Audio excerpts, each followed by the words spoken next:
Hello there, ladies and gentlemen, and welcome to episode number 58 of Geeks Who Like Sports. As always, I am Ray Carcillo in beautiful Los Angeles, California, joined by my best friend in the entire world over in Philadelphia, Pennsylvania, Lee Elias. Lee, how you doing today? Ray, I'm doing good. I was a little late to get here tonight because I was playing basketball outside my house. We put a hoop up because we were that bored, but it's a pretty much legit NBA hoop. It's got a nice backboard and a little mechanism to keep it off the house. So I'm starting my dream of becoming a basketball player, which will not come to fruition. None of my hockey skills transfer to that game at all. But it's something new and exciting, and I can do it inside, and I don't need ice to do it. So that's what I've started doing. I've learned a new game. I have an okay shot. I will keep updating our audience weekly on the progression of my basketball skill set. Awesome, fantastic.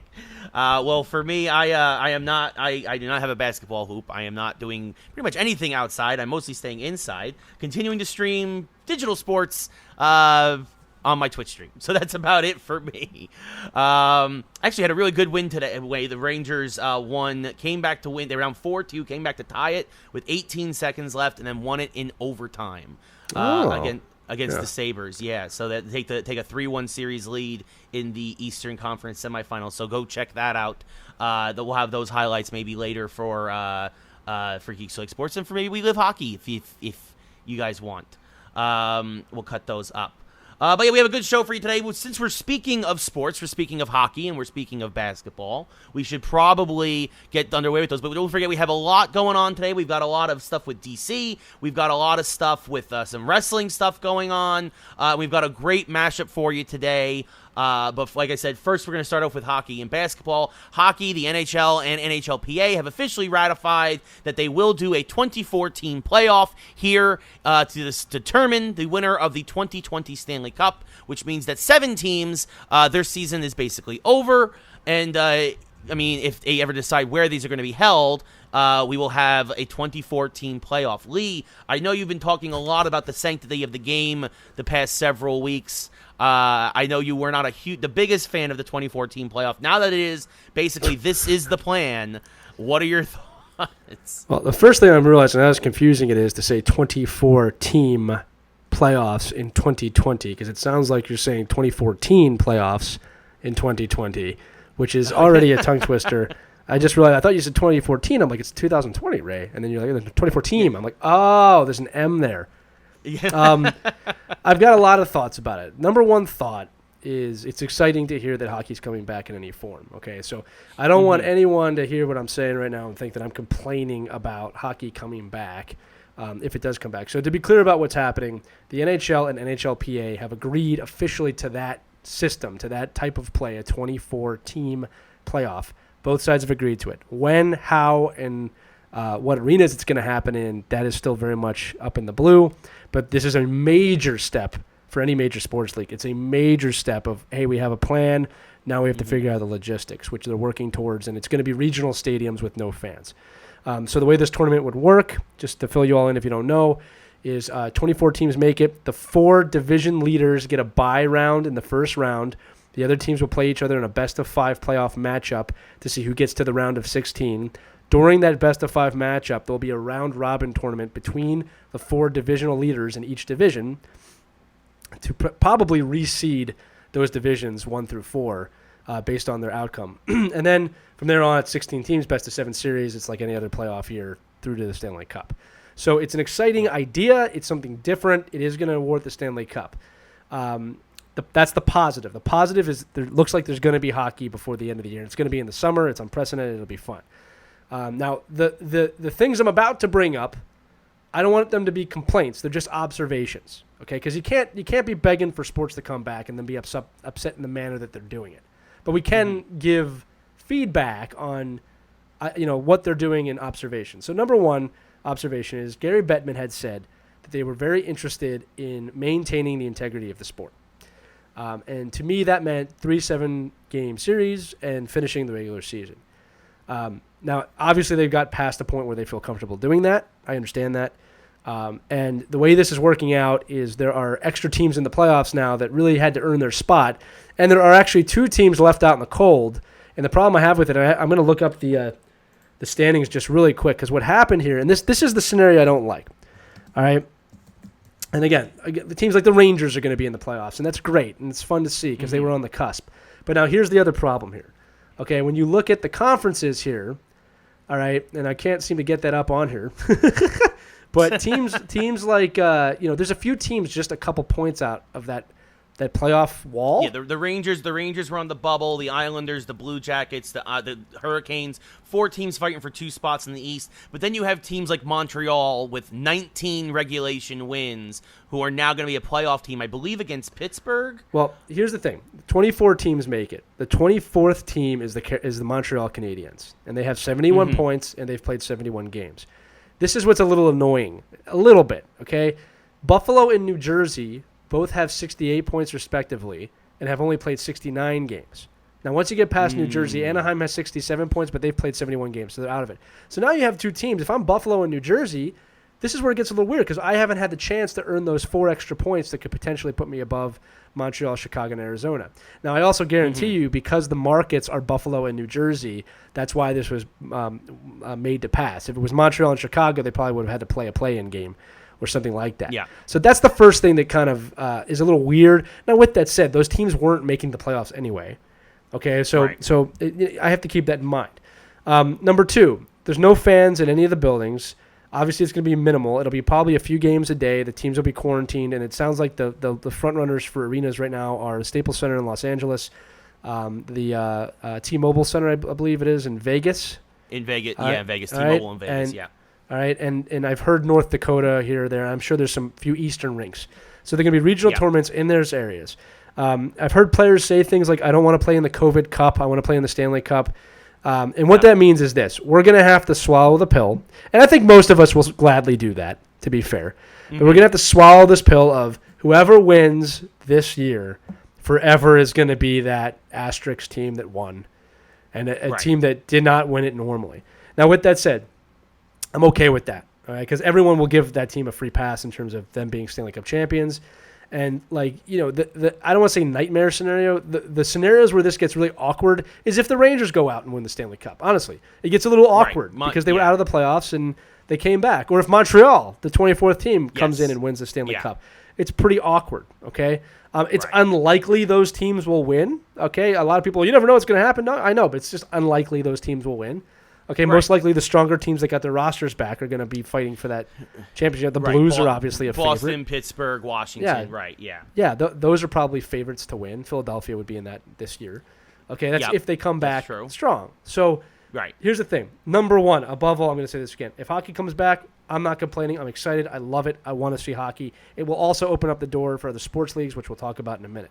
Number 2, you have to hope that whoever wins the Stanley Cup this year, it's happened in a dramatic, amazing fashion where, if anything, the best case scenario is, wow, that was way harder than I thought it was going to be in any other Stanley Cup year, right? Then all of a sudden it's a totally different type of championship, all right? Right. And the other thing, too, is, and this is general in sports, all right, is that this situation with the pandemic, it's going to reverberate for at least 2 seasons, meaning this season that's not finished and next season, most likely 3. Okay, we're not looking at like, we're just going to start normally in October when things, it's not going to start normally probably for a few years. So there's going to have to be this curve of seasons starting late, starting early. I know that in baseball, we'll get to these in a minute. There was talk of like this is going to affect the next 3 seasons, and they're just going to have to slowly bring back the start of the season till it's back where it was if you decide to do that. But I got to say this too. On some of my channels, people are saying that the NHL is just interested in making money. I get that. They're just trying to make money. They are not making money on this. They are absolutely probably losing money on this, number 1. Number 2, they're going to have to ask the players to play for less. This is a testament to the fan base by these leagues and obviously a great business decision because you have to keep your product moving. Okay, but this is not a money-based decision. I hear a lot of people saying it's unsafe. If it's unsafe, they're not going to do it. Okay, there's always a little bit of risk involved, but if the players are completely quarantined, they agree to that. They have a safe place with the arena. They're not seeing each other too much, and that they're pretty much a family in the way that they move around. This is pretty safe, okay? Society cannot stay closed forever, okay? It's just the way it is, all right? Now, again, with that said, I can hear people chatting already. There doesn't have to be extremes with this conversation, okay? There is plenty of gray and middle area where this can work, and it's not just obviously with the NHL. It's with businesses too. Everybody's just yapping and yapping. It's like, look, let's try it. Let's get it going. If they do it, the NBA goes. If the NBA goes, MLB goes. If MLB goes, we're going to have football in the winter. All right? Yeah. I give the NHL a lot of credit for keeping this conversation going with completely unknown circumstances, number one. Two, having a plan, having the guts to get together to make the plan, and then put it out publicly that we have a plan. And see, they're going to try and break through the wall here and get their sport going again. I applaud the effort. Okay, and I also hear a lot of people saying, just end the season. Just end it. It doesn't matter. I don't agree with that. Again, this is a business. It's not just sports, right? This is a business, and they got to keep the business going. So overall, when hockey comes back, everyone's happy. Ranger fans are happy. All right, all those teams that were just on the cusp of making the playoffs are happy. It's something new. It's something different. You're allowed to have an opinion. You're allowed to have observations. Don't complain too much, okay? It's a gift to get sports back, in my opinion. You don't have to agree with me that they should play. I know people listening to this. I know there are people listening to this that just want them to cancel the season. I just don't agree with you. All right? I think that the American psyche needs this type of win. I think it can be done safe. I don't think it's sending the wrong message, right? If anything, it'll make people stay in their homes more, right? Just because you'll be watching the games. You're not going to the games. So, again, I applaud the NHL to take these steps, and they are bold steps. I really hope they can get their locations and their stuff nailed down. And, of course, the biggest conversation is going to be the players and the compensation. That's every sport. But NHL is the first team through the brick wall. NBA is very close to following them, and it's exciting. Yeah, we'll get to the NBA in a second, but I just wanted to mention, exactly. I feel I concur. Matt Duchene is actually one of the players of the Predators, was one of the ones who went on record saying, I don't want to play in a COVID Cup. Duchene, but he and everybody completely gets that, but I think if anything, this is going to be, and there were teams who voted against it. I think Pittsburgh supposedly voted against it because they basically came out and said they do not want to play Montreal in the first round because they're terrified of Carey Price stealing a series. Yeah, so that was which I think would be awesome. Yeah, so to clarify that, it's a great point I forgot to bring up. Them and Chicago fought against best of 3 season series to start the entire thing. Mm-hmm. So the first round is going to be best of 5. Originally, the plan was best of 3, and several athletes came out and said, look, a team can steal a series in 3 games. Because you can just win 2. Best of 5 is a little more fair for a play-in scenario. Obviously, 7 has to be there for the main. So that's what they were complaining about. But, I believe only 2 or 3 teams voted against this idea. So, it's not unanimous, and that lets you know that, this is not easy. This has been really hard, but again, I applaud them for even taking the steps to do it. Yeah, no, for sure. For sure, definitely. Yeah, and I think, because Edmonton versus Chicago, because them too, I think Edmonton was scared that Patrick Kane, they specifically came out and said Patrick Kane could literally put a team on his back for 2 games, like you said, and steal a series. Also, that's the integrity top 4 seeds. Yeah, the top 4 seeds in each conference would also, and this is the one sticking point that I think hasn't been worked out yet, has been seeding after the play-in rounds, where they were talking about having the top 4 seeds that get a bye, who are automatically going to be there, but they would play each other in a round-robin style tournament for potential reseeding after the play-in games, which would be interesting because I think right now the Flyers are the 4 seed in this during scenario. The play-in games. Yeah, I said that at the top. So it's during the play-in period, they'd be playing in a round robin to reseed the top 4, which I'm totally okay with because they need some kind of warm-up game. Yeah, no, exactly. Because then otherwise the team that just won the series is going to be riding momentum against a team that's ice cold. No puns intended. Super ice cold in the playoffs. Yeah.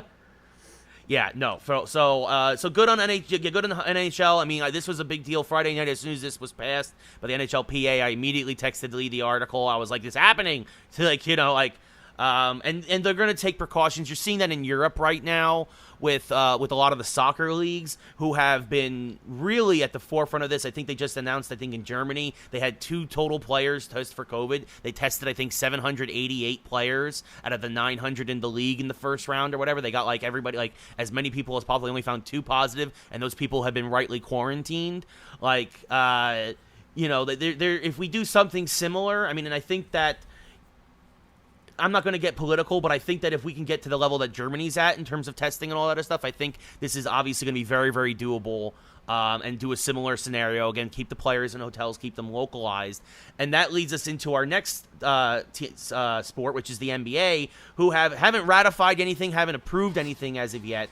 But they've said if anything's going to happen, the plan that seems to be at the forefront, and that I think even Adam Silver has come out, they said they're working closely with Bob Iger and Disney to use the Wide World of Sports facility in Orlando, which has 3 arenas and tons of hotels nearby, obviously, to continue the NBA season. Now, they have no idea if they're going to go straight to a playoff. They have no idea if they're going to play the rest of their season. They just were kind of in the reverse of hockey. You're like, if we're doing this, this is the hub. This is where we're having it. Whereas now hockey, of course, was like, this is how we're going to do it. Now let's figure out where our hub cities are going to be. So that's fascinating. I think it's a great move. I think it's very smart. Again, you have a lot of facilities right there again, and the idea of isolating people. Some of the players have come out against the weekly testing that the NBA had put forth need to be mandatory. But again, I don't think there's any way that any of these sports can come back without regular testing of all the players and coaches and staff and whatnot.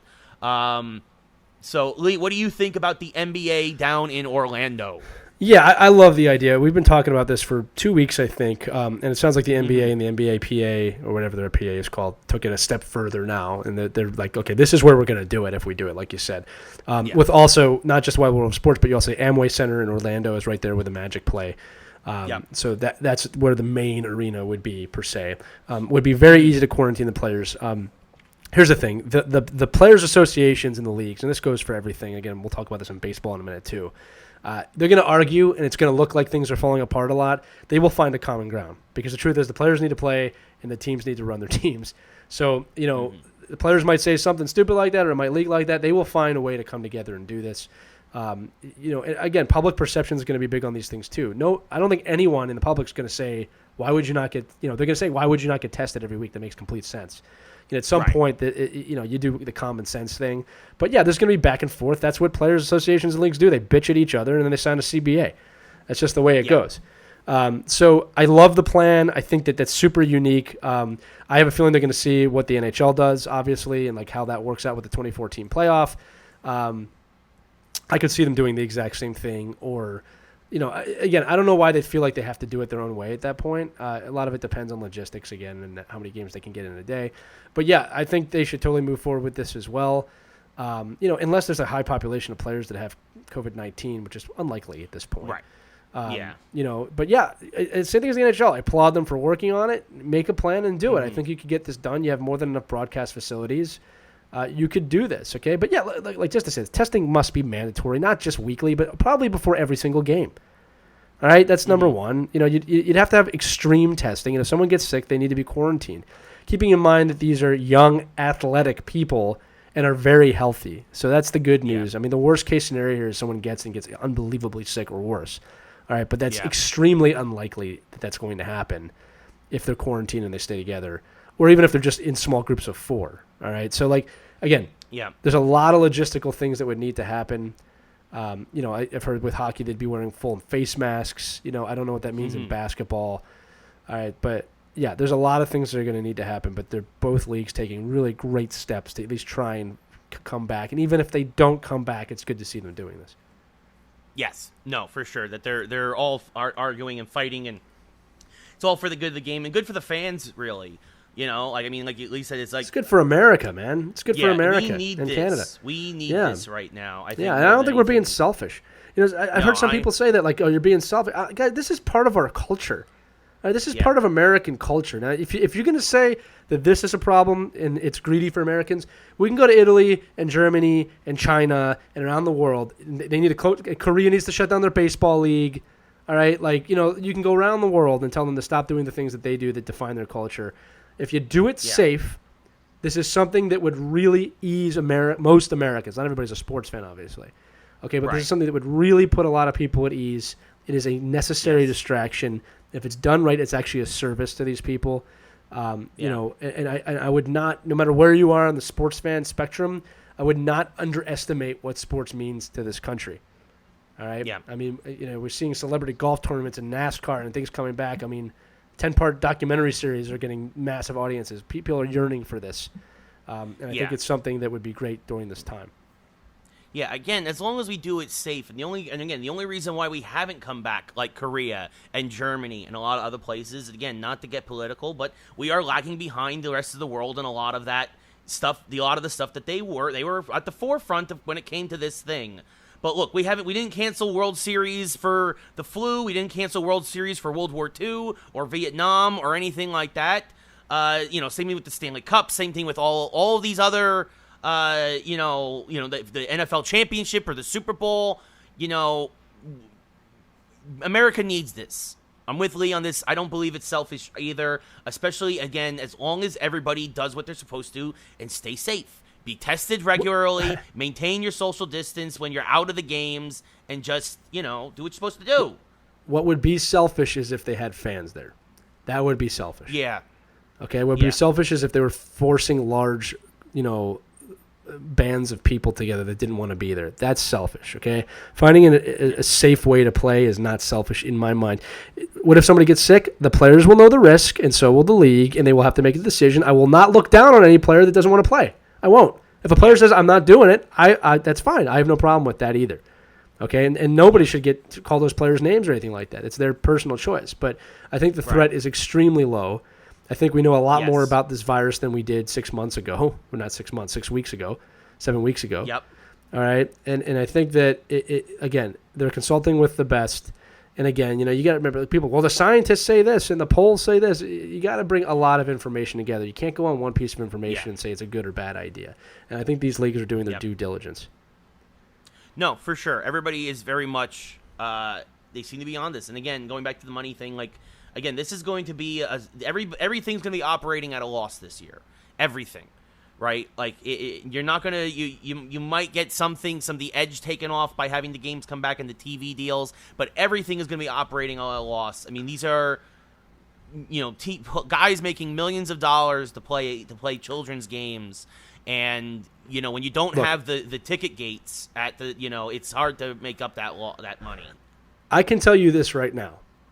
Confidently, they would lose probably less money if they just canceled the season. Okay? Right. A lot of people don't realize this, okay? I studied sports business for half of my life. It's probably cheaper for them just to cancel the season. Because what we're not thinking about is arena costs. It costs a lot to open an arena for a night or a week. You got to pay the players. You got to pay the staff. You got to pay the bills. Yeah, all that stuff, okay? Yeah.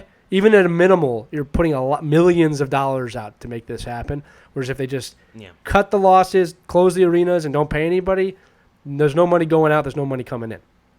Okay? Right. In this scenario, there's a lot more money going out than's coming in if they come back. Okay? They're not going to make much. Now, what they will do is brand themselves pretty darn well.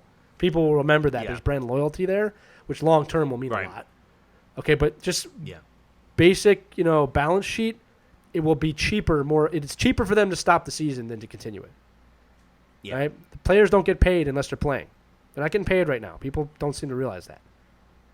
Yeah. Right? So as soon as they unlock the season and go, that's millions and millions of dollars in payments and not revenue, payments and contracts that have to start going immediately. Yeah. Okay, and that's what we're seeing in the MLB. That's the problem we're seeing in the MLB right now. Right? Yeah. So again, I applaud them. I'm going to keep saying this. It's ambitious. It's a risk in a good way. You have to take risks to succeed. I don't think they're risking anybody's life. All right? I think they're risking the unknown because of the coronavirus. Yeah. So we'll see what happens. Yeah, no. So, and speaking of baseball, they too are seeming to be making some progress. Obviously, the money is a big sticking point. Players want their full salaries. Yeah. The league doesn't want to do that. And they've also basically come out and said that if the season doesn't start by July, there probably won't be a baseball season this year. Yeah. So that is true. The league, if they do have a season, they do want to get at least half the season in. They want at least I've heard anywhere between 81 and 100 games. I'm hearing 90 thrown around a lot, but them too, they're working on a lot of stuff. There's nothing solid out there, but we will probably see developments with baseball sooner rather than later, because they too, for them, if they're going to start by July, that means they need to do a second spring training probably within the next couple of weeks. and decide what facilities it's going to be done at, what stadiums. Are they going to do every stadium, which has been thrown out there already? Is it going to just be just Florida and Arizona, the 2 spring training leagues? Baseball, unfortunately, seems to be behind hockey and basketball. Maybe it's because they don't, because the season hasn't started. It would be easier for them just to cancel it. Whereas obviously hockey and basketball at this point want to get the playoffs and award a championship. That's the big part of it. I mean, there's only 2 months left in the NBA and the NHL season, basically. Right. MLB has months. The other thing too about Major League Baseball is I always equate baseball's players union and the MLB are the probably oldest, let's just say, aspects of that type of the game in terms of contracts and stuff of all time. Baseball law. It's funny, I'm actually looking at a sports law book right now, but baseball really set the tone for sports law for all the major sports, going all the way back to the 1900s. And this is what I always equate baseball to.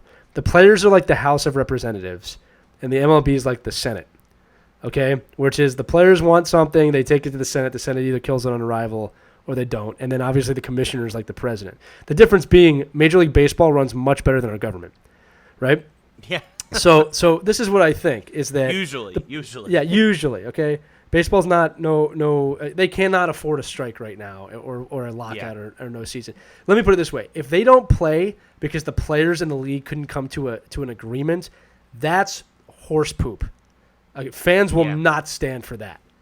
No, okay, like you got to get out of your own way. Fans. Yeah, it's like you got to get out of your own way a little bit here. So I don't think the players are right to be asking for their full salary if they're not playing a full season. All right, I understand where the owners are coming from. Again, everybody thinks owners are these evil business owners that have billions and billions of dollars, and they may be worth that much. But when it comes to their baseball team, they're spending a lot more than you probably think, depending on the team. Okay, there's a difference between the Yankees and the A's. Okay, but what I'm trying to say is this: I don't understand why a player should get his full salary if he's playing half the games. I don't understand that. It doesn't make much sense to me. Either. Okay, no. and again, they're not making money. There's no fans in the stands, so it's like from a business standpoint, it just changes everything. There's no money coming in, so I think the owners are being pretty generous if they just say we'll pay you what we would pay you for that many games, considering there's no money coming in. And baseball contracts are massive. They're massive. You got guys with $100 million contracts, all right, and you're gonna have empty stadiums. So. I'm not with the players so much on this one, but with that said, I think a lot of it's just posturing. I think they will figure it out. All right, they will. This is always it's just yap, and they come to a conclusion. And I do think I think if the NHL plays and the ML and NBA plays, you'll definitely see baseball. But they have a lot more runway than hockey and basketball. Again, there's a lot of pressure on the NBA and the NHL because they got to finish their season. They're so close to finishing their season. Right. MLB's a little different. If they didn't play the season, they don't play the season. It's just, like what I mean is if those other 2 leagues don't play and the MLB plays, it's forgiven. But it's like you didn't lose anything because nobody played. Right? What we lost is we can't throw balls at the Astros all year. And it just goes to next year. Right? But and everybody loses a year of their they get a year older. But that's the difference is, there's a lot of pressure to finish the season. This one's just starting the season, and you could really start this. You could start and extend the baseball season past October if you really wanted to, especially if you're playing in Florida. All right, I mean that's the trick is this. I wouldn't want to be playing in Minnesota in December. Okay, no. I wouldn't want to be playing the Twins when it's minus 22. In December. So if you have to have November baseball. But November baseball in Florida is a lot, or Arizona, or Texas is a lot more, or Southern California is a lot more pleasant. Do the Super Bowl. Do the Super Bowl. Just announce that the World Series is going to be played in the Marlins Stadium or wherever. Arizona, I don't care. Or a dome, right? Toronto's a dome, right? Like or domed stadiums can work. Like no one's going to complain about that. I mean, it's a neutral site, right? I mean, and again, you could use. Right. I mean, you could probably. There's a lot of great Division I college baseball stadiums if you want something neutral in the center of the country. All right, I'm saying there's plenty of places to do this, but that's part of the announcement. It's like, the World Series is going to be in December, and it's going to be in Miami, or it's going to be in Arizona, wherever. All right, it's going to be in Texas. I don't care. Just not anywhere in the Northern Quarter. Yeah. As much as I'd love to see the Yankees play in minus 10. Or the Phillies play in minus 10. Just for the sheer annoyance of seeing that, Just Bryce Harper, just would love to see that. And he hits a home run. Yeah. I mean, I've Like seen the pitcher's Yankees arms. play in snow. Like, people forget It 96. happens. You know, like in April, right? Like, it was a weird freak snowstorm. It was like 30 degrees in New York City. I think it was the Yankees versus Royals. And Andy Pettitte has like a face, one of those face masks. All you can see is his eyes because it's so cold out, and he's still throwing. And the Yankees won the game, which is the most important thing. Well, here's the thing: was it a good game? Number one, honestly, actually, it was. Yeah. Okay, so that's good. Here's the thing: it's a lot different when it's a regular season game. Nobody wants the World Series decided in that. I remember when the Phillies won in 2008. They're playing Tampa Bay, and it was raining, and it was typical fall weather, and like there was a lot of complaints about it. Yeah, there's a delayed game to win the World Series. I mean, like, so you want to avoid those scenarios. It kind of ruined it for Philadelphia fans in the sense of like nobody was giving them any credit. Not that they would have got it anyway, because everybody hates Philadelphia. But look, you only beat the Rays. Yeah. Come on. Okay, well, thanks, buddy. I'm busting you. I'm joking. You guys deserved that one. You were a good team. You were a good team. I mean, next year we beat you, and we may put you in your place. So, Yep, last time you won. Anyway, let's keep going here. So, last sports topic, just real quick. We need to mention the passing, unfortunately, of Jerry Sloan, one of the greatest NBA coaches of all time. He was also a terrific NBA player. Played 10 seasons with the Bulls. Had his number 4 retired. I think he was like a 3 or 4 time Defensive Player of the Year back in the 60s. Yeah, it's a basketball mind, man. Yeah, absolute terrific basketball mind. Obviously, took the Jazz to their only 2 Western Conference Finals, where they lost both times to Jordan's Bulls. But those were great teams, though. With Malone, I mean, those teams were juggernaut. Yeah, those teams with Stockton and Malone and just absolute monstrous. But again, they ran into a powerhouse in Jordan's Bulls, which were just like the Knicks. Yeah. I warned you. Yeah. I warned you. Anyway, God bless. No. So sad to hear about him. Also, a terrible transition. But speaking of death, oh no! Don't do that. That's a C-. I'm sorry. No, to this we are recording on Sunday, May 24th. Yesterday was the 21st anniversary, unfortunately, of the passing of the great Owen Hart. We only mention it because this week was also the season finale of Dark Side of the Ring. It was very eye-opening if you haven't seen it. Owen, first, it was a really great look into the character of who Owen was as a human being, how everybody was singing his praises and all this, and also just how terrible sometimes the WWE can be. How Vince, for those of you who don't know, it was cleared up that Vince McMahon and the WWE were sued by the Hart family, understandably so, for negligence, and they settled out of court for a lot of money, like millions of dollars, because it was found that the WWE was indeed negligent, that they cut corners with the stunt that Owen was supposed to do, that instead of using his typical harness, that he had been using all that time leading up to that pay-per-view, they decided to go a cheaper route, and amazingly, they found that the release hook that was supposed to be holding him only required 6 pounds of pressure to release. And that is, obviously, Owen Hart was a 220-pound, 230-pound man, and even that, they still say, it was very, very sad that the last thing he said, as he was falling, everybody who was there says this, is he yelled, "Look out," and that even in his final moments, he was thinking, "Please get out of the way, I don't want to hurt anybody." I mean, and goodness, and of course, the worst part about that was that the WWE continued the pay-per-view with the ring, which was broken by Owen's fall, and they still continued the pay-per-view. His blood still on the mat, literally, like just. Oh, absolutely heinous, and really seeing all the detail and everything behind the scenes about that, it makes the WWE almost unforgivable for how they ended up handling that terrible tragedy of Owen Hart, and even talking about it turns my stomach. But it's an amazing episode. I really, if you're talking about sports documentaries, if you haven't been watching Dark Side of the Ring, watch it. And especially if you're a fan of the Attitude Era. Owen Hart was a big part of that until his unfortunate accident, and it's just very, very sad. Still to this day, it's just still the most tragic thing I can think of in wrestling. Yeah, I'll say this: every league, every entertainment business has its dark spots, and this is one of the darkest in all of sports entertainment, if not the darkest. To be honest with you, that dealt with the death of a player, death of an athlete, and anybody who followed the WD remembers when this happened. And as you said, you could tell the rest of that pay-per-view something was off. Jim Ross was not okay. It was obvious that something terrible had happened. And you can only hope that they learn from their mistakes, and that's something McMahon's got to live with for the rest of his life. The Hart family, who really gave everything to the WWF, got very little in return outside money and a few dead relatives. To be honest with you, Bulldog died of a heart attack. Which was probably related to steroids. Let's be honest about it. Yeah. All right. Bill Neidhart, I think, is also gone. Right. So. Well, Jim the Anvil Neidhart is. Jim. Excuse me. More recently passed. Yeah, I mean, a lot of guys from that era.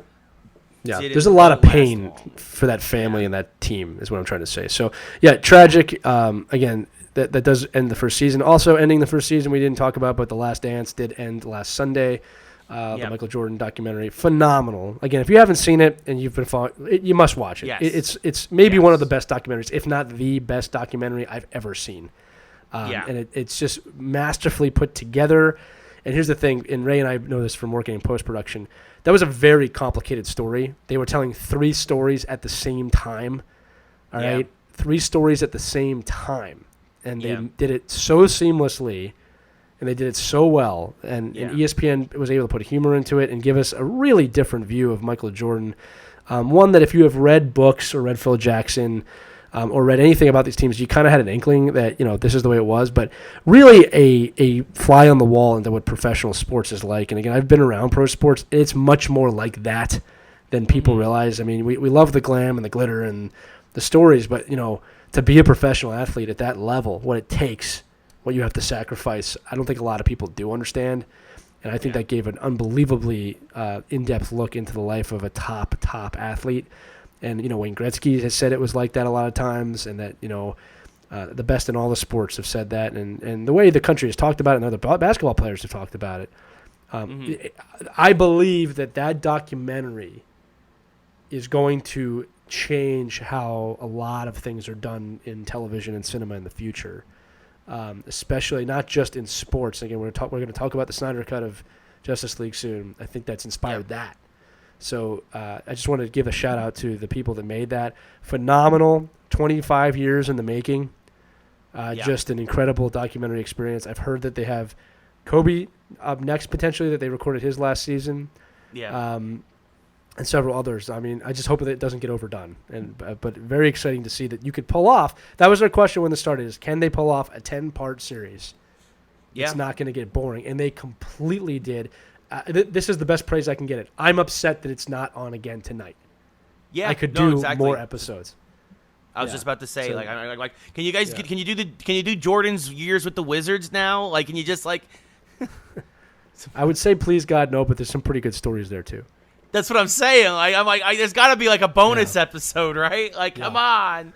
But very better than Tiger sad. King, which I didn't watch. We still haven't watched. Yeah, no, we still haven't watched Tiger King. Speaking of Tiger, actually, this will be our last sports story. We should mention just briefly going on right now.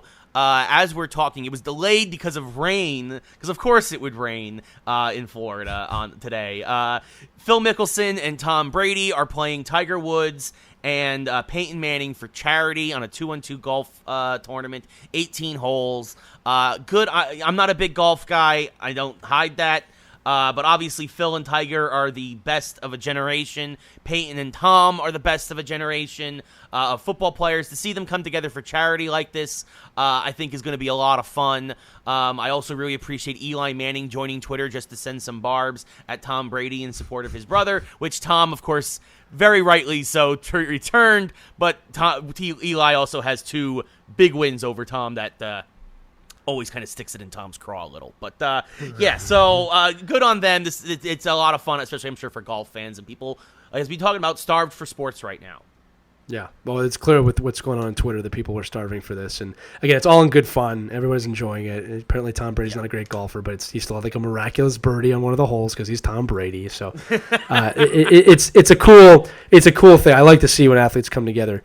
By the way, if you were okay with this golf tournament, you can't be upset about the MLB, NHL, NFL, and NHL, NBA. If I did miss one, you can't be complaining about that if you're okay with golf or NASCAR. Yep. Yeah. All right. Yeah, and then don't come me. Well, it's only 2-on-2 or NASCAR. They're in their cars. Yeah, there's still a pit crew. There's still people. There's camera people. What do you think? The squirrels are recording this? Like this is like that. People are still. It can be done. Yeah. Could you imagine just taping a GoPro to this poor random squirrel and just like confining it to the golf courses and running it around and hoping you get some. As long as it's not a dove and Randy Johnson's pitching, I'm okay with it. Oh, goodness gracious. Oh, God. Could you imagine if we ever got the pigeon's point of view? The literal bird's eye view. Yeah, no, I don't want to see that. No. Anyway, speaking of things that... Transition from that, Ray. Some things we might want to see. The Snyder Cut. We mentioned it briefly earlier. The Snyder Cut coming to HBO Max, which, of course, actually launches this week, by the way, the streaming service. I think when this episode announced, we're doing something different this week, which you guys will obviously on the Facebook group. The regular episode is coming out after our special guest. So if you're listening to this, then hopefully you've already listened to our special conversation with Andrew Reiner from Game Informer from earlier in the week. If you didn't, go back, finish this episode. Go back and listen to that as well because they're both fantastic. It's a tremendous episode, and we really thank Andy again for coming on. But a tremendous episode. We got great episodes this week, like every week. But yeah, it's funny. It's because almost our entire geek segment's going towards the Snyder Cut because it deserves it today. Yeah, so the Snyder Cut, a huge DC section today. The Snyder Cut is back. The fans, they did it. I mean, we joked a couple of years ago when this started to be rumored. Somebody rented a plane over Comic-Con that said hashtag release the Snyder Cut and a banner, and it flew over Comic-Con for like a couple of days. When this happened down in Burbank over the Warner Brothers studio. This actually happened because there were photos on Twitter. I don't know if it's the same person. Probably not. But somebody rented another plane that said... Really, thank you, hashtag release the Snyder Cut to let people know, like, that, yes, thank you for finally listening to us, DC, and Warner Brothers, who are going to give Snyder $20 to $30 million to supposedly finish what was supposed to be his vision, well, a version of his vision of Justice League, because it's not going to be a 2-hour movie. It looks like it's more going to be like a 4-episode, 1-hour mini-series kind of thing. Lee, what do you think that the Snyder Cut's actually happening? Okay, I got a ton of... I have notes on this topic, right? That's how big it is. So one is, I think it's awesome, okay? This film had some incredibly interesting and tragic, aspects to it of why this has been allowed to happen. So for those of you who don't know, the reason that Snyder left the film was that his daughter actually committed suicide. Okay, yeah. and that's why he was not able to finish this film. So horrendous situation, number one, and completely understandable that he would leave. In comes Joss Whedon from Marvel. You know what they did? They said finish it. They probably didn't give him too much to do it. They gave him, it was probably like Abrams with Rise of Skywalker, which is like, you got to land the ship, man. Just land it. Yeah. Okay. The movie was okay. Was not good. Was not horrendous. It was just okay. Probably a little bit below average. It was a hot mess, but it was entertaining, if you know what I mean, to a point. But it was not something you watch a lot. I don't rewatch that movie. Okay. Yeah, it had a couple of moments, but not a lot. Just was not. Let's just say it just wasn't to the standard we wanted it to be. Okay. Mm-hmm. From the mustache on Henry Cavill, which was really one of the worst things I've ever seen in my life. I do not know how a major motion picture studio allowed that to happen. So, again, for those of you who don't know, when they were filming Justice League, Henry Cavill had a mustache because he was also filming Mission Impossible. My guess is that Tom Cruise said that you cannot shave your mustache.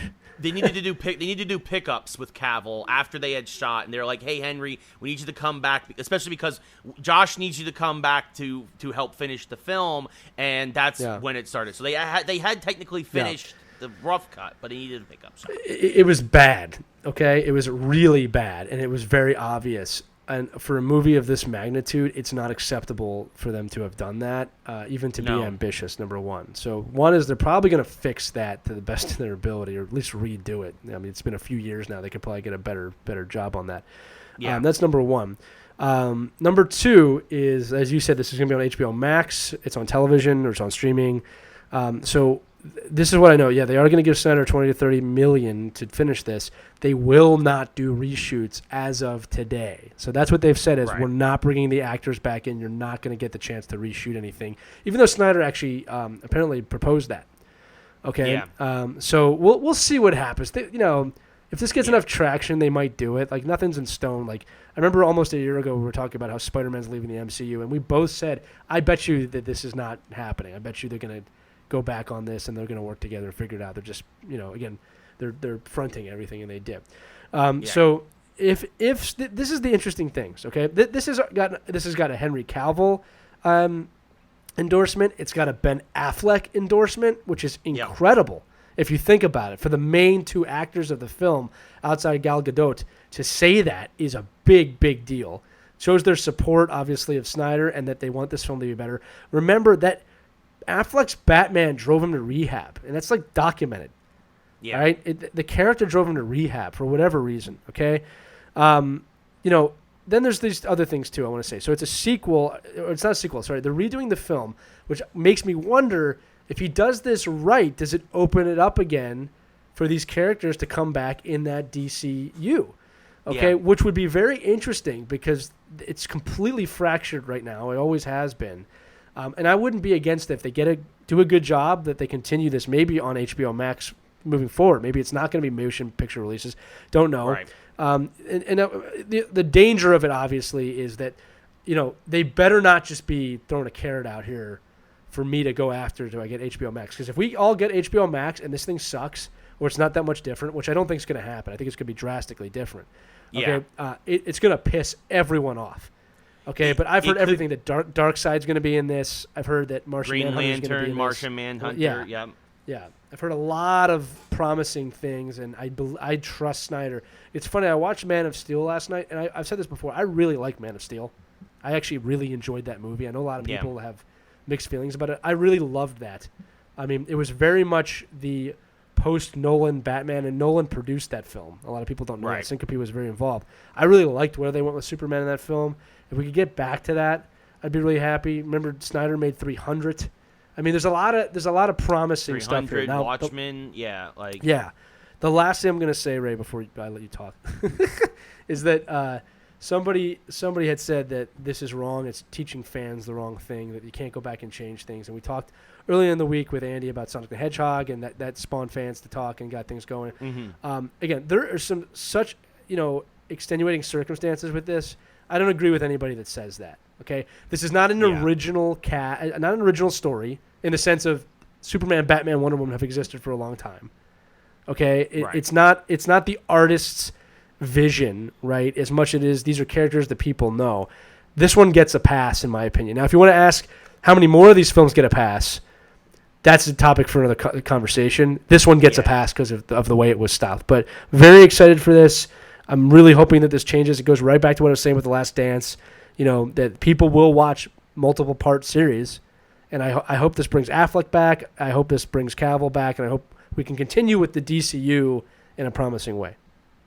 Yeah, I mean, I hope this provides the closure that a lot of us need and want.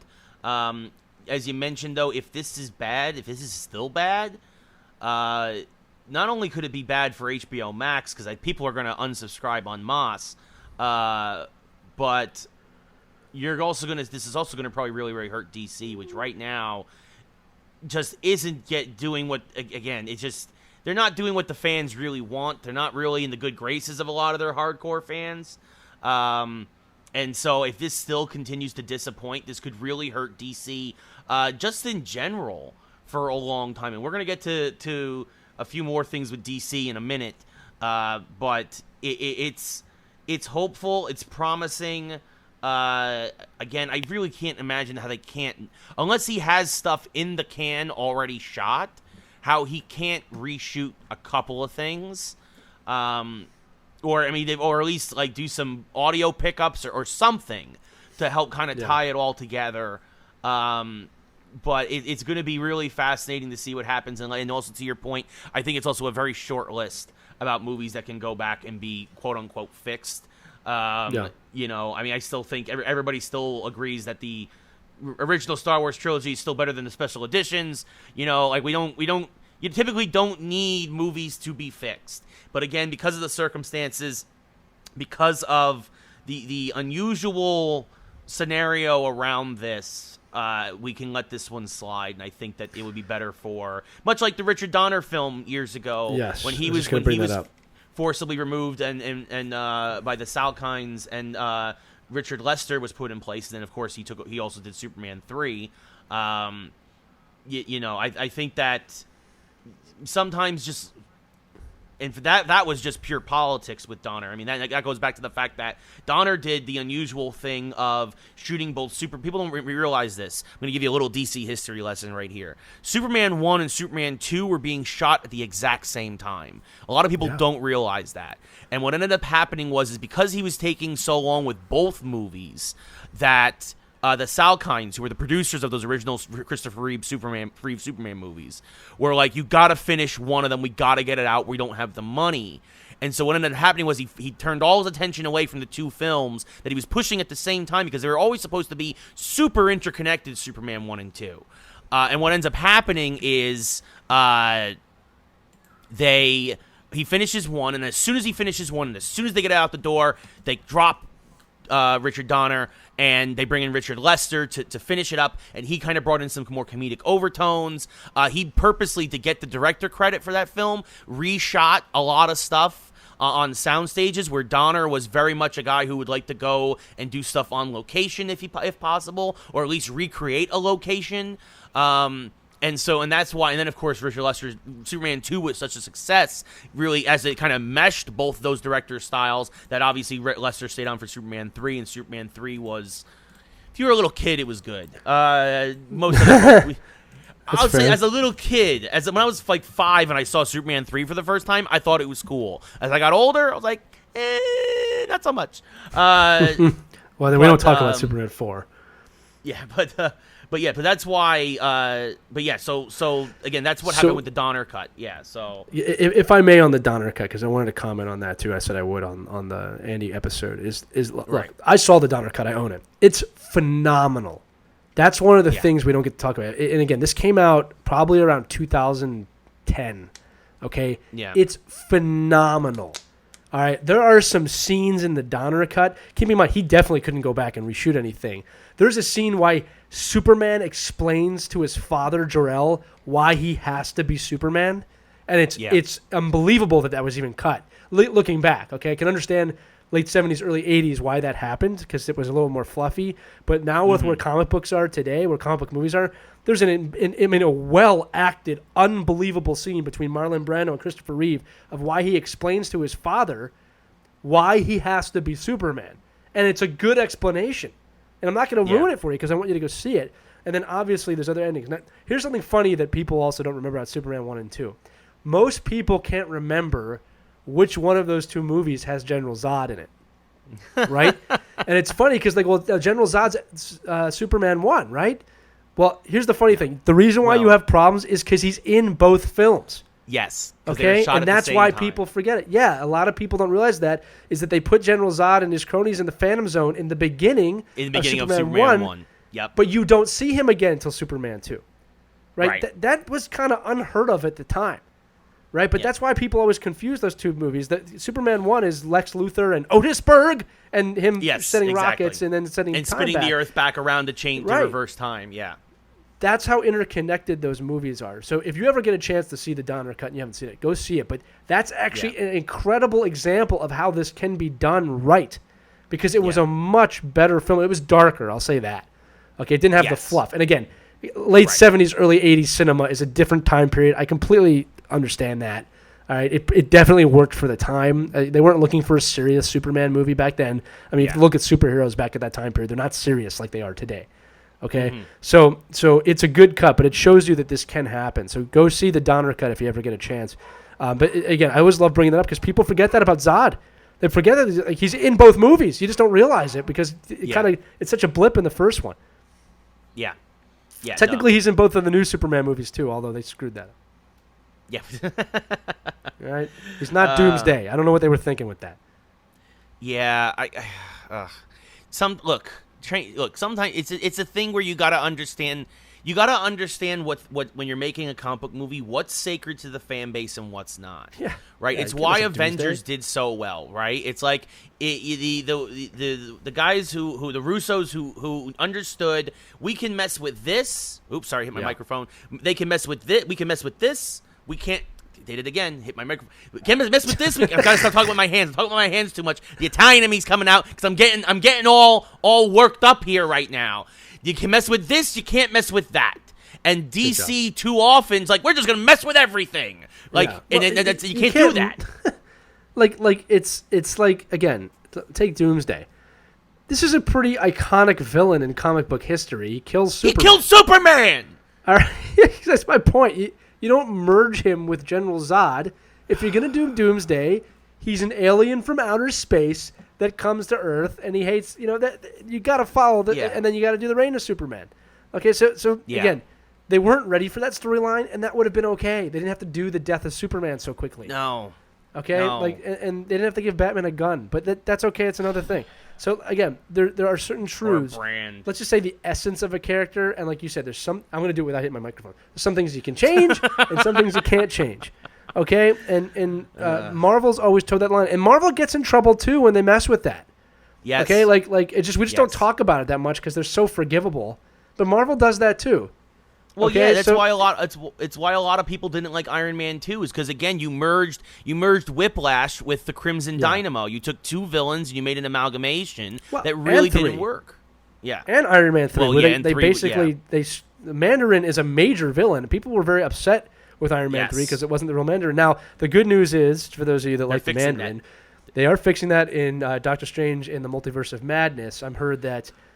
Is it that one? I thought they were fixing it in Shang-Chi. Oh, it's Shang-Chi. Excuse me. You're right. So I wouldn't be surprised if it's both. But they are bringing back the Mandarin in its full form. And I had said to somebody, that I bet you they tie it into that movie and fix it. Yes. Right? Like I bet you they do something because they did this with Thor 2 in Endgame. I bet you they do something to make that movie more significant because Marvel's like, you didn't like that movie? Now you need to watch it. Yeah. Okay? And I'm giving you a good reason why. Right? But I definitely think you'll see something with AIM in that movie, and I wouldn't be surprised if Ben Kingsley is in that movie or something like that. Oh, yeah. No, Trevor's I cannot wait. The 10 Rings, baby. The 10 Rings. Cannot wait. It's a good storyline. Again, storylines, they're not going to compromise. So, anyway, final note, looking forward to this. Happy fans will listen to. It's funny to see the geek audience finally get the recognition it probably deserves, at least with the power of it when we combine. And that, we have a voice too, and that we've grown into this, and it's you will listen to us or you will not get money. It's that simple. Yeah. No, I mean, it's the truth. I mean, look, I know a lot of folks who are DC fans who stop reading comics and buying stuff and looking stuff because, like, look, DC's always going to have that hardcore core, but there's a reason why they are losing. Literally now, 70% of the audience goes to Marvel. It's like. You're always going to have that hardcore core, but we talk about this with Andy, and we talked about that, I think, last week as well, is like DC is so desperately trying to hold on to that and please that core that they're letting so many other fans slip through their fingers. Much like the Emperor or the Empire when Princess Leia says that to Tarkin in A New Hope. And that we'll get to that. We'll get to some Star Wars stuff later. But speaking of DC messing stuff up all the time, we've got a couple of them things to them dropping the ball. First off, Ruby Rose is no longer Batwoman on the CW. Yikes. She has quit that production. They are saying that it is not because of the injury she sustained doing stunts in the first season, which means it's probably because she quit because she totally because of that. In the first season. So there's that. There are a lot of names being floated around for a replacement, but nothing solid yet. And of course, in other DC casting news, they are saying they are going to tease Johnny Depp as Robert Pattinson's Joker. Let me get your thoughts first, as I just kind of simmer here for a little while. Yeah, look, honestly, I'm over it, man. I'm over it. Like, look, I love that everybody wants to play the Joker now because he's won 2 Oscars. Okay, all right, but I mean, how many Jokers are we at now, right? And how many? Again, this is becoming that. It's becoming the Batman role of it's being iconic. I've had enough Jokers. I've had enough. Yeah. All right, we probably got the greatest Joker film we're ever gonna see. Yeah. All right. I don't usually make predictions like this, but I'm going to. There is no way, doesn't matter who's playing Batman or Joker, this new Batman movie is going to come close to Joker. There's just no way. All right. I'll be the first to admit I'm wrong if it is. Yes. Okay, but I don't care who plays the Joker anymore. I want a good Batman story. I'm tired of this. Yeah. All right. Again, this would be the 4th Joker in 5 years, 6 years. Yeah, something like that. I mean, that's incredible to me. That's incredible to me. All right, so I'm tired of it. That's not including cartoons. So it's just I don't care who plays him. Johnny Depp's a great actor. I don't care. I care about the character here. Like, it's not about star power to me. All right, you can get an unknown to play him. I don't care. Just make sure the story is right. I honestly don't care anymore. I don't care who's playing him. You could bring Jack Nicholson back. I wouldn't care at this point. Is it a good story? That's all I care about. Yeah. Yeah, no, I agree, and the thing is, and the reason why, again, I also believe that Johnny Depp is a good actor, and I am not great actor, not going to. We learned with Heath Ledger not to judge an actor until we've actually seen the performance, which is why everyone hates what's his face from Suicide Squad, Jared Leto. Leto. Yeah. That's how much respect he deserves for what he did to that role.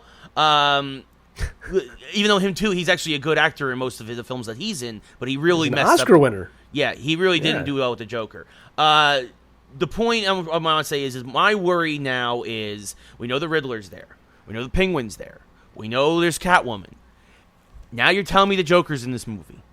Unless you are doing something iconic like Long Halloween, or Hush, or a story that expertly weaves in a lot of different villains. We have learned this many times before, even if it's a tease at the end of the film. You cannot oversaturate a film with too many villains. It almost never works out. And now I am very worried. Can we name one film, not even a comic book film, can we name one film that's not Endgame that had 21 movies to build up to it or 20 movies to build up to it? Right. Can we name one film where there were more than 2 villains that was really, really good? I can't think of one. I can't think of one either. Yeah. All right, two is usually the max. Yep. 2 can work. 2 has worked Batman plenty Returns, of times. Penguin and Catwoman. That's it. Right. Totally worked. Okay. Like but 3 is always too much. It's never worked. Yeah. All right. You know, Ice Mr. Freeze and Bane and Poison Ivy didn't work. Yep.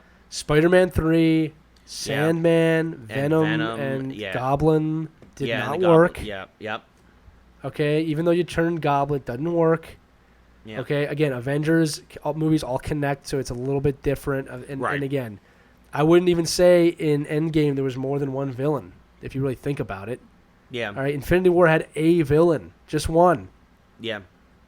Okay, Endgame had, I mean, like, depends how you want. I mean, henchmen don't count, right? I mean, I don't know, but like my point is they had 20 movies building up to that. Yeah. Okay, it doesn't work. Yeah. It doesn't work. And you have to know that. And so again, we're all very skeptical, and I hope we are all very surprised, and it's a great movie. Yes. But it's like, what are you going to give us that we don't already have? And I don't have an answer for that right now. I'm expecting an okay movie, and that's it. Yeah. No, I think it's about it. Like, I mean, I can't see. I am very, very concerned. Right, and I think they need to do something to assuage our fears, because, like, I mean, a lot of folks remember, again, this was smart. The Dark Knight, everybody had a lot of concerns going into the Dark Knight. They were scared about Heath Ledger as the Joker. They didn't know what the story was going to be. Then they heard that there was Two-Face in it, and then they released the first 6 minutes at Comic-Con. They showed us the first 6 minutes of the film, Yeah. that bank robbery heist with Heath Ledger, and everyone was like, all right, cool, can't wait. We're going to go get our tickets now. We're going to go wait in line for 6 days because this is going to be awesome.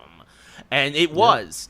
And I think that DC, if they're smart, and Warner Brothers will have to do something similar, where they have to do something to be like, maybe not at Comic-Con anymore, obviously, like, or do it on HBO Max. I was gonna say DC Universe, but nobody watches that.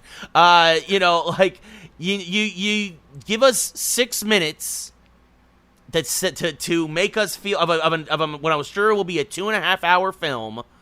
To say, trust us, it's going to be good. And it doesn't even have to be the Joker. It doesn't have to be Riddler or Penguin. Give us Pattinson as Batman. And him just, like, beating up some thugs or whatever. And, like, just being Batman. Like, do something to make us feel better. Yeah. Like, we don't need a Joker right now. No. I don't care who's playing him. We don't need it. And again, if this Justice League thing works, we're going to want Affleck back in the role. Yeah. And I don't know if he'll do it.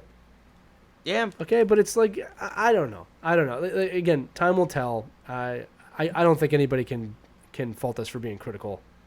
No, I mean, I'll say it again. I hope we're wrong. I really mean that, but I'm not hopeful for that. The only thing I would appreciate, if supposedly, I mean, if they do want to go back to the DC cinematic universe, which I don't think they will, I'm not as optimistic about that. But what would be interesting is if they find out that Pattinson's Batman is like a prequel to Affleck's Batman, and that Depp's Joker is a prequel to Phoenix's Joker somehow. And then they truly go the same way, where basically the whole Joker movie was just all in his head. He just made it all up. Because I don't think Johnny Depp would allow that. I don't think anybody's going to be like, yeah, no, we're just going to connect you to Joaquin Phoenix's. I was no way I would allow that if I was an actor. Like, I want to make my own mark on it. Again, these are just rumors, by the way. We reiterate that. Yeah, no, it's all speculation, but it's also very it's not good. It doesn't sound good. Speaking of DC, just briefly mentioning congratulations. They won a Webby this week. But funny enough, I'm not going to say who, but a lot of people, including those who formerly worked at DC, not even me, but were critical on social media, being like, oh, so I guess this is just all corporate awards now, the Webbies and stuff. So you can just kind of buy whatever you buy the award. So yeah,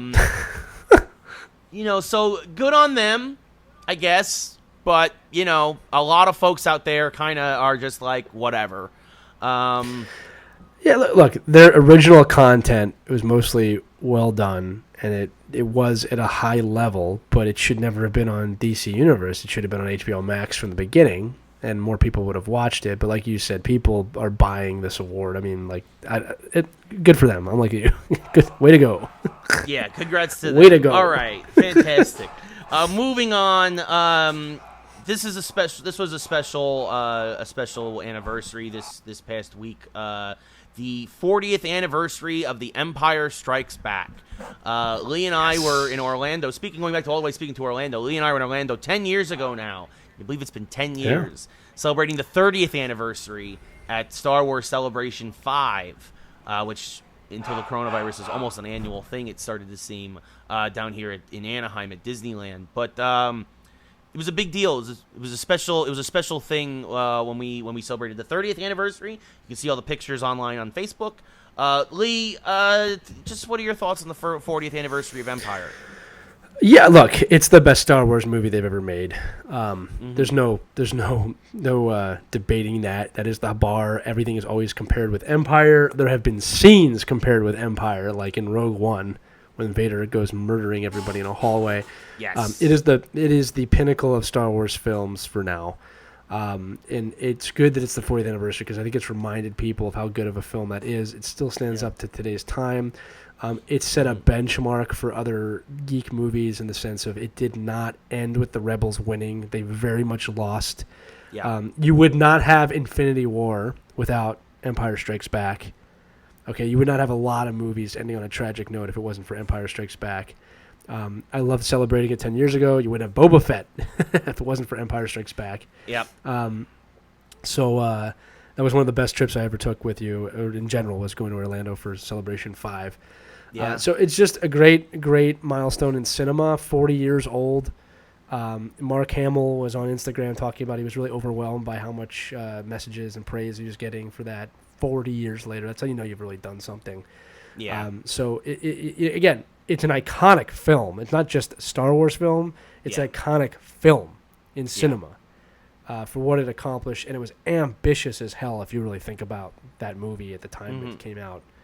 Where Star Wars, A New Hope is very much just a very basic story with good and evil. And Empire dared to dream, and it did. So happy 40th anniversary to Empire as we enter a new age of Star Wars now with The Mandalorian and other films coming out. Yeah. Thank you for setting the bar for it's probably one of the best geek films of all time. It's in the top 3 easily. I mean, especially, it's easy for us to forget about this, but like, there were no spoilers back then. There was no internet. There were no people talking on chat rooms and forums and Reddit and all this other stuff being able to spoil what was really a shocking reveal that Vader was Luke's father 40 years ago. And like people, and then you had to wait 3 years for Return of the Jedi for that to finally come to a conclusion, right? Like movies A took longer to make back then, and B, just mostly obviously technology, shooting, editing, all that other fun stuff. But then B, to end on such a cliffhanger, on such a tragic note, really took balls, and it really it's still one of the most iconic moments probably in cinematic history, especially considering the time period. And also again, 1980, right? The kind of really marking the end of the fluff of a lot of the 70s. I mean, there were some great movies in the 70s too, obviously from The Godfather and Rocky and things like that. But most of those kinds of movies, I should say, right? Superhero films, sci-fi epics, they were more hopeful. They were your good versus evil kind of thing. They didn't end on a tragic note like that. That was mostly purely for dramas, like, again, Rocky and The Godfather and stuff like that. So, a lot of movies about war and, not space battles, not laser battles in space, right? Like, yeah. And I remember calling you after Infinity War and saying, like, that's the real gift of Infinity War was finally feeling that's how it must have felt when people walked out of Empire in 80. Like, that's how it must have felt of, like, oh, my God, what's going to happen? Yeah. Like, no movie had ever created that level of, oh, my God. And Infinity War did that. That's why I always say Infinity War is really Infinity War is so much better than Endgame. People try and fight me on that. I say Infinity War is a much better film than Endgame. Endgame is really fun, but it's 3 hours of fan service. Infinity War is unbelievable. Anyway, so is Empire Strikes Back. Irvin Kershner, John Williams, first movie where the Imperial theme was played. Mark Hamill, Alec Guinness. I mean, I could just all of them. Han Solo, Carrie Fisher, Harrison Ford, obviously.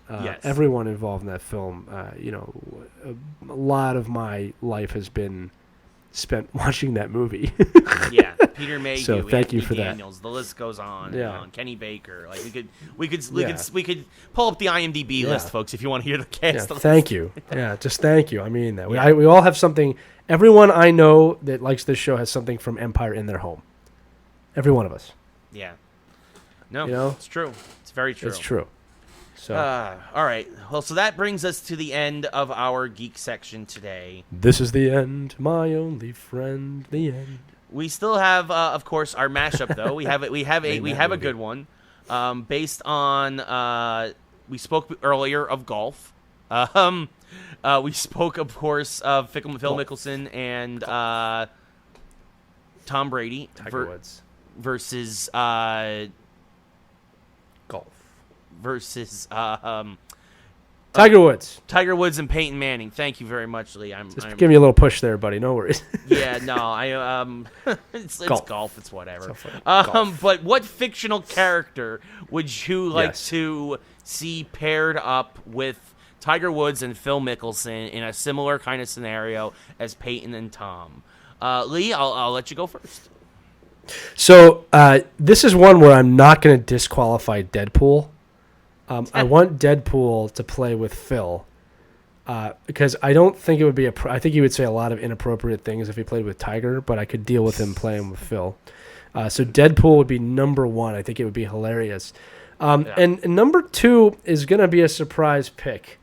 I'm picking Maui from Moana, the Disney film. All right, because it's played by The Rock. He has, that magical fishhook of destiny, so he probably could play golf really well. And there's just something about Tiger and Maui playing together that I think would be really funny. All I can say is that you're welcome. I can just see that every time that he's hitting a hole. Just something about Maui stuck out to me there. Maui would also be a great offensive lineman for any team because he's a demigod. All right, probably wouldn't work in the other sports too well. But, I'm going to pick Maui. Mario is disqualified because he has a golf game. Yep. I'm disqualifying anybody that already has a golf game. So, Tiger Woods cannot play with Tiger Woods from Tiger Woods. There you go. Makes sense. Yep. All right. Because digital Tiger Woods is way better than regular Tiger Woods, but that's a glitch. But yeah, those are I'd like to see Maui and Deadpool play golf with those two guys. Just pure entertainment value. It would be you would not be able to not watch. You couldn't look away. That's what I'm trying to say. Yeah, no, I definitely think that I agree with the Deadpool assessment. I was kind of wondering if we were going to allow him for this one because I do think he's allowed on this one. He is the obvious choice. I think to play in this, he would be hysterical. The hole-in-one jokes alone, just endless. Yeah, absolutely. The fourth wall breaks. Yeah, no, it would be fantastic. Just screaming at the camera as like Tiger's trying to swing or Phil's trying to swing, and him just going off. I was also thinking, I know he's a fictional golfer, sort of, but I would love to see Happy Gilmore with Tiger Woods. Yeah, somebody's closer. Yeah, I think it would just be. I think that would be pretty funny, and that would be pretty interesting, and especially if you pair him up with Wade Wilson and Mickelson. I think it would just be absolute insanity. For those guys. I mean, obviously Deadpool. Especially if Bob Barker was still alive. That would be amazing. Bob Barker I thought Bob Barker still is alive. Well, now we have to go to the internet. If Bob Barker is still alive, then this has to happen in real life. I thought he passed away. No, Oh, for those of you wondering, while we look this up, he's Chuck 96. Chuck Norris is not. Yeah, Chuck Norris is not dead. Just in case anybody would know, I've been seeing that around. He is 96. He is still alive. Wow. Yeah, he's well, still God going. bless Bob Barker. Yeah. We need to bring that back. Yeah. He's almost 100 years old. Good for him. Yeah, no, I was I'm pretty sure he's not dead yet. So, he's retired. Well, he's 6'1", born in 1923. Wow. I apologize, Bob. You can come kick my ass. The price was wrong, bitch. I apologize. That was a dynamite comeback by me. I'm going to pat myself on the head for that one. Yes. All right. You redeemed yourself with that one, buddy. I did. Oh, goodness. So, yeah, that... You finished or you have another? Oh, you'd like another? Bitch. That was amazing. Oh, goodness. All right. Well, so on that note, we obviously want to know what you guys think. Obviously, comment below. Let us know on Facebook, or obviously let us know on SoundCloud, iTunes, Twitter, the whole 9 yards. So let us know there. And, of course, that'll do it for the episode. So thank you for listening. Thank you for tuning in. Thank you for being a part of the group. Again, welcome to all our newcomers to the Facebook group. We appreciate that. Be sure to follow us on Twitter at Geeks Who Like SP1, on Instagram at the same handle. You can email us, Ray or Lee, at geekswhoLikeSports.com. Check out the geekswhoLikeSports.com page. We got some new stuff coming down the pipe, hopefully there, as well, stuff that's exclusive to the page. But also just check it out because it's really nicely designed by our friend Brad. We really appreciate that. Thank you all so much for listening. For Lee, I'm Ray. We will see you sometime next week with more Geeks Who Like Sports.